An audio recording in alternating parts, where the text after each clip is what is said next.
Fellow Ghanaians, good day. It is deemed a golden opportunity to speak about why people accept or reject election results and what should and can be done to ensure a peaceful election. God, our Creator, is very concerned about the well-being of His creation, humans to be precise. And in order for us to live well, we need peace. Jeremiah 29 verses 11 talks about peaceful coexistence that God wants for us.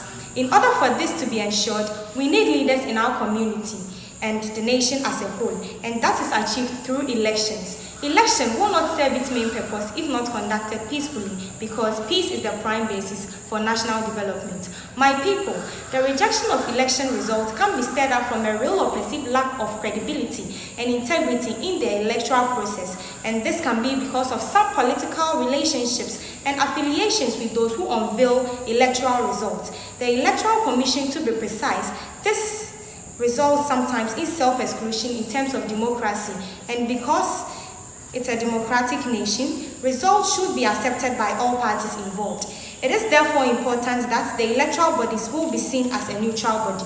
Unequal media access and favoritism is also a cause of the rejection of election results.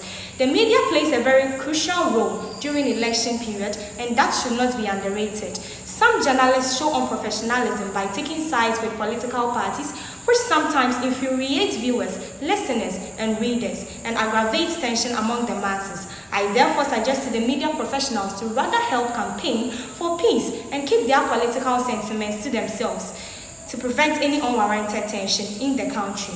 The politicians are one of the most important determinants of peace during an election.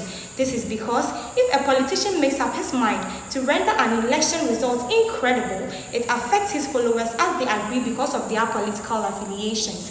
This can eventually result in a conflict. A typical example is the Liberian Civil War, which killed about 250,000 people. My dear politicians, do we want this for our motherland?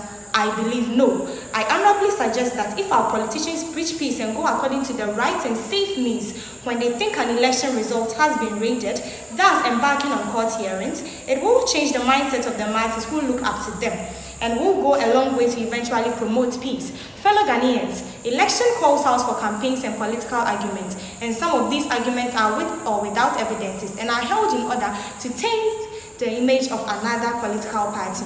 It is quite unfortunate that we, the citizens, innocently follow these arguments, and this results in aggravating of tension, which can go in a long run to loss of lives of the citizens, most especially we, the youth. It is therefore appropriate to know that these arguments are to some extent political and thus must be followed carefully.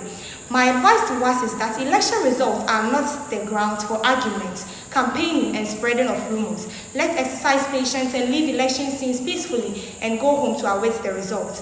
Fellow Ghanaians, let's all remember election is not a do or die affair. The nation needs all of its citizens after a competitive process.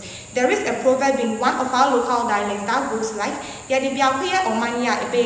when we make peace the ultimate, a successful outcome will be achieved. Peace is possible when God and man work hand in hand. I am Elizabeth Kofi, a student of Takoradi Senior High School.